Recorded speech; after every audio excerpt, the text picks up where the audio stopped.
तो हेलो दोस्तों, जय हिंद, नमस्कार। जैसा कि आप लोग जानते होंगे कि अभी एमपी टेट वर्ग 3 की आज दोस्तों पहला पेपर था और उसकी फर्स्ट शिफ्ट जो है दोस्तों छूट चुकी है।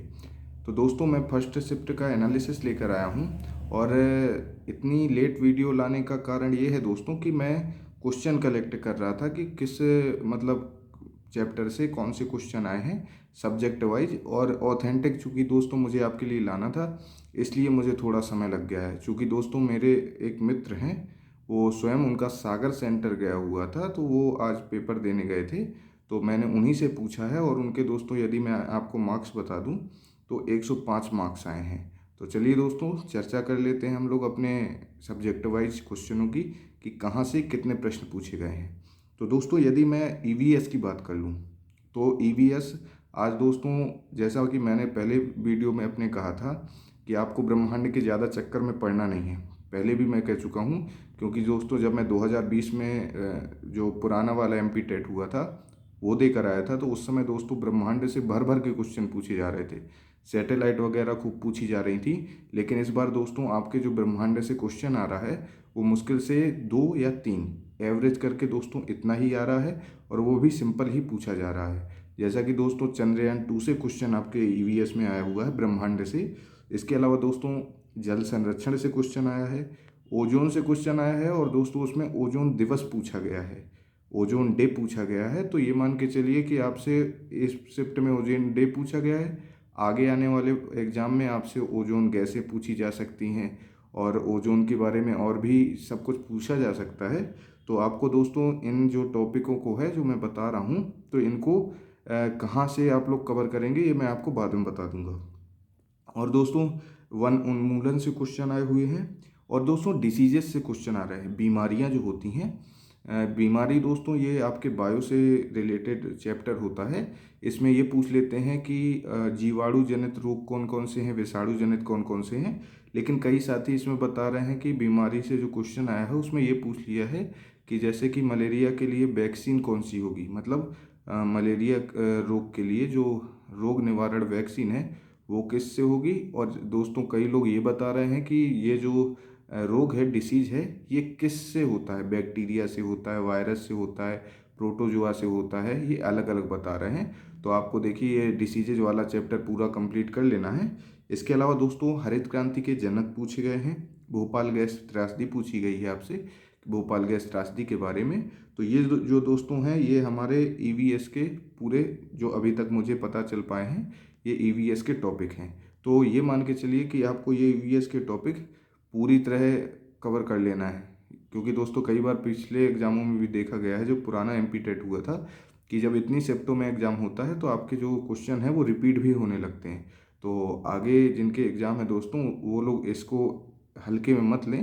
तो चलिए दोस्तों हम लोग अपने चलते हैं अगले चैप्टर की ओर, अगले मतलब सब्जेक्ट की ओर। अगला है दोस्तों हमारा सीटीपी। इसमें दोस्तों पेडागोजी तो आई ही है, पेडागोजी के अलावा संवेग से क्वेश्चन आया है। इसके अलावा दोस्तों जो कोहल वर्ग का नैतिक विकास का सिद्धांत होता है उससे कोई प्रश्न पूछा गया है।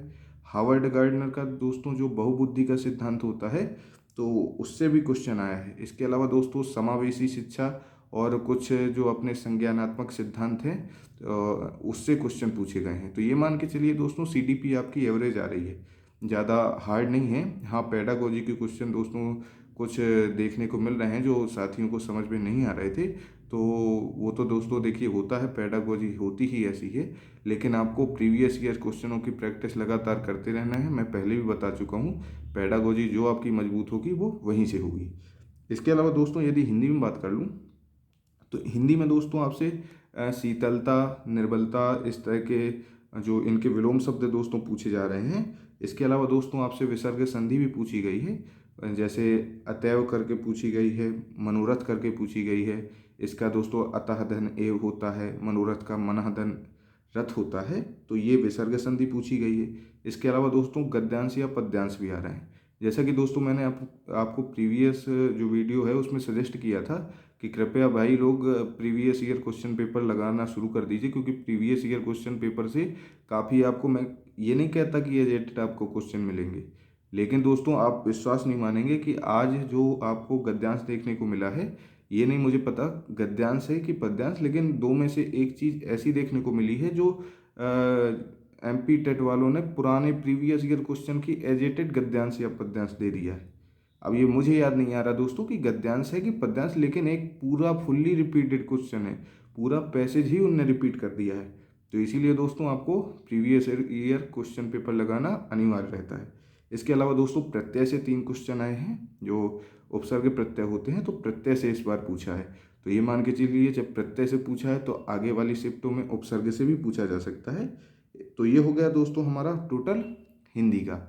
इसके अलावा दोस्तों चलते हैं मैथ की ओर। तो दोस्तों मैथ जो आपकी आ रही है वो एक प्रकार से सिंपल ही आ रही है, ज़्यादा हार्ड नहीं आ रही है। जैसे कि दोस्तों उनने एवरेज से क्वेश्चन पूछा है, एवरेज के अलावा दोस्तों उनने परसेंटेज से पूछा है, और आपके अनुपात समानुपात से पूछा है। और दोस्तों बेलन से वो इस तरह के क्वेश्चन पूछ रहे हैं जैसे कि मान के चलिए बेलन का वक्र पृष्ठ होता है 2πRH होता है दोस्तों। तो उसमें ये पूछा है कि यदि हम त्रिज्या को दुगुना कर दें या हाइट को तिगुना कर दें तो इसके क्षेत्रफल में क्या परिवर्तन आएगा। ये दोस्तों इस तरह के क्वेश्चन आपके जो क्षेत्रफल है, एरिया है, उससे पूछ रहे हैं। तो ये मान के चलिए ये लोग ज्योमेट्री भी थोड़ी बहुत घुसेड़ रहे हैं। तो क्षेत्रफल इस बार पूछा है, हो सकता है आगे चल के आपसे आयतन से संबंधित भी क्वेश्चन पूछा जाए।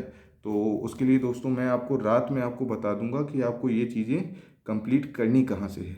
इसके अलावा दोस्तों आपसे क्वेश्चन पूछा गया है नंबर सीरीज से, 2 से 3 क्वेश्चन पूछे गए हैं। इसके अलावा दोस्तों एक प्रश्न पूछा जा रहा है, आपको एक क्वेश्चन दे देगा, मतलब 2 + 4 + 5 ऐसे करके एक लंबी सी सीरीज दे देगा। उसमें कह देगा कि यदि प्लस की जगह माइनस कर दें या माइनस की जगह प्लस कर दें तो जो हमारा आंसर है वो क्या निकल के आएगा, यानी चिन्हों को बदलने के बाद वो प्रश्न किस तरह सॉल्व होगा, ये आपसे पूछा जा रहा है। तो ये रहा दोस्तों हमारा मैथ का। इसके अलावा दोस्तों मैं आपसे बता दूं इंग्लिश की अभी शिफ्ट नहीं चल रही है, अभी संस्कृत वालों के पेपर चल रहे हैं। तो संस्कृत के ही हुआ था, इंग्लिश वाला कोई भी ऐसा बच्चा नहीं मिला जिसका इंग्लिश का हो।